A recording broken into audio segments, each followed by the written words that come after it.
Hello and welcome back to EDU 90. Today we'll be taking a quick look at the Explore feature in Google Slides. Google Slides is a versatile tool that helps educators and students create and collaborate on all types of presentations. And with Explore, you can streamline workflows and create better presentations faster with enhanced design and improved formatting in just a few clicks. Let's get started.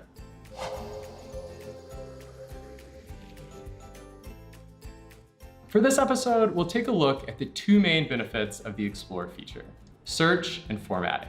And we'll use this basic presentation on polar bears as an example. You might not have noticed it before, but the Explore button is in each of your Google Slides files and located in the bottom right corner. Let's navigate there to start. We'll first leverage Explore to search the web and simplify our research. Explore saves users time and energy by enabling search across web and Google Drive files right from your presentation and without having to switch to another window.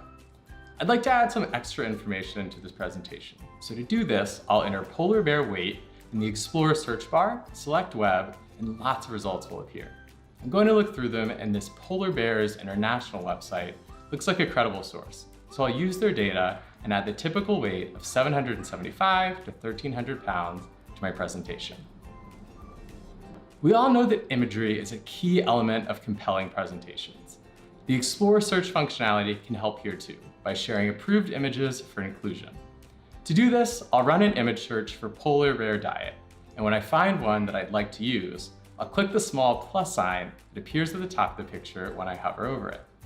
Notice how the image can be adjusted to fit well into my slide, and that when I click it, I can see the image source as well.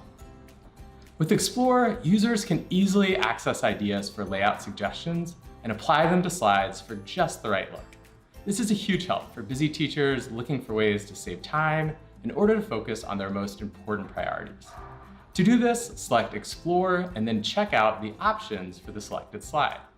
Once you've found one that you like, choose it and then continue on to subsequent slides. Nice and easy. Well, I think our presentation is ready for prime time.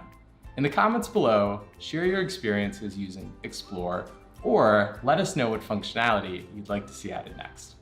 Explore more EDU 90 by watching past episodes, and as always, you can hear what's new from Google for Education by subscribing to our YouTube channel.